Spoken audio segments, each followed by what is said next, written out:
नमस्कार मंडळी, मी जयदेव कुंभारे आमच्या यूट्यूब चॅनलवरून तुम्हा सगळ्यांचं स्वागत करीत आहे। विशेष करून मंडळी मी तुम्हाला सांगू इच्छितो की तहसील ऑफिसमध्ये जेव्हा मी विचारणा केली की मार्चची पेन्शन केव्हा येणार आहे आणि दिव्यांग पोर्टल काय आहे, दिव्यांग पोर्टलवरून जे म्हटलं जात आहे की दिव्यांग लोकांना वेगळं काढण्यात येत आहे, दिव्यांग लोकांना दिव्यांग मंत्रालय पेन्शन वाटप करणार आहे। तर मी विचारणा केली की केव्हापासून होणार आहे आणि दिव्यांग पोर्टल काय आहे आणि बाकीचे जे टेम्पररी दिव्यांग आहेत, ठीक आहे, हे झाले परमनंट लोकांबद्दल। पण जे टेम्पररी दिव्यांग लोक आहेत, जे फक्त 2 वर्षासाठी 3 वर्षासाठी त्यांना प्रमाणपत्र देण्यात येते, त्यांचं काय होणार, त्यांच्या पेन्शनबद्दल काय आहे म्हणून।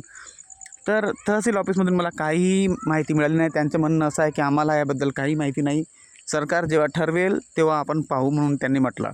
तर मला एक प्रश्न पडला मित्रांनो की टेम्पररी दिव्यांग लोकांचं काय होणार, कारण काही वर्ष झाली त्यांना पण जसे सिकल सेलचे आजारी आहेत, कॅन्सरचे आजारी आहेत, ज्यांना ब्लडचा रक्ताचा रोग आहे, अशा लोकांना सरकार पेन्शन देणं कंटिन्यू ठेवेल का?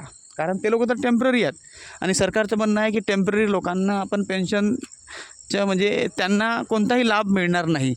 तर कोणता लाभ, ह्याबद्दल सरकारने खुलासा करावा, माझा असा प्रश्न होता। पण त्यांनी मला एकाही प्रश्नाचं उत्तर दिलं नाही। मग मी मार्च महिन्याच्या आणि एप्रिल महिन्याच्या पेन्शनबद्दल विचारलो, तर त्यांचं म्हणणं असं आहे की आम्हाला काही माहिती नाही, आम्हाला फक्त एवढं सांगण्यात आलं आहे की सगळ्यांची EKYC करून घ्या आणि ज्यांचे काही कमी असेल, जसं आधार अपडेट आहे, UDID कार्ड अपडेट आहे, त्यांचा अपडेट जर दिसला नाही सिस्टमवर, त्यांचा जर अपडेट दिसला नाही तर त्यांना लगेच सांगा की अपडेट करून घ्या। बस सिस्टमवर ते लोक चेक करतात। आता सध्या त्यांचं काम सुरू आहे की लोकांचं EKYC झालं का नाही, लोकांचं आधार अपडेट झालं का नाही, लोकांचं UDID कार्ड अपडेट आहे की नाही, बस इतकंच पाहून राहिले मित्रांनो। खरं सांगतो मी, तहसील ऑफिसमध्ये एवढंच काम सुरू आहे। त्यांना काही माहिती नाही की पेन्शन केव्हा वाटप होणार आहे।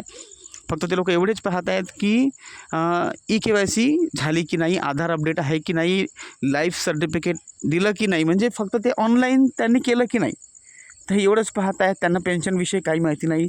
पण मी तुम्हाला सांगू इच्छितो मित्रांनो, हा मार्च महिन्याचा उद्याचा आखरी दिवस आहे, पण सुट्टीचा दिवस आहे। तर होऊ शकते मार्च महिन्याच्या 6 तारखेपर्यंत पेन्शन वाटप होऊ शकते, दोन्ही महिन्याची।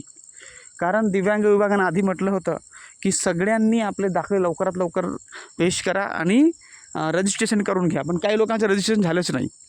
तर आता असं म्हटलं की एप्रिलची पेन्शन सगळ्यांनाच मिळणार, ज्यांना रजिस्ट्रेशन झालं नाही ज्यांचं, त्यांना पण।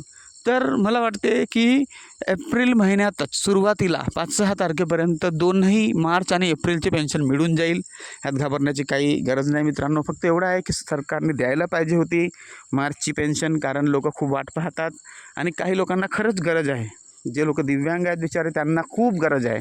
मला पुष्कळ लोकांचे कॉल पण आले की का बरं पेन्शन लेट होत आहे, पण मी तहसीलमध्ये त्यासाठी विचारणा केली की का बरं लेट होत आहे। तर त्यांचं एवढंच म्हणणं आहे की सरकारने आम्हाला एवढं म्हटलं की EKYC सुरू आहे, EKYC सुरू ठेवा, सगळ्यांचे डॉक्युमेंट क्लिअर ठेवा, अपडेट ठेवा। म्हणजे सरकारला पण असं वाटत असेल की सगळ्यांना जेव्हा आपण DBT करतो तर कोणालाही कोणत्याही खात्यामध्ये प्रॉब्लेम नसता कामा नये। म्हणजे हा प्रॉब्लेम सॉल्व करण्यासाठीचाच प्रयत्न आहे, काही सरकार काही म्हणजे चुकीचं नाही करत आहे मित्रांनो। ह्यासाठी जर 2 दिवस लेटही झाली, पण मला वाटते एप्रिल महिन्याच्या सुरुवातीला पेन्शन मिळून जाईल दोन्ही महिन्याची। आता उद्याच्या सुट्टीचा दिवस आला नाही तर उद्या होप होती, पण सरकारी जर सुट्टी आहे उद्या, तर उद्या पण मिळणार नाही, पण एप्रिल महिन्याच्या सुरुवातीला नक्की मिळेल, माझा असा विश्वास आहे। Thank you for joining me, subscribe करा आमच्या चॅनलला।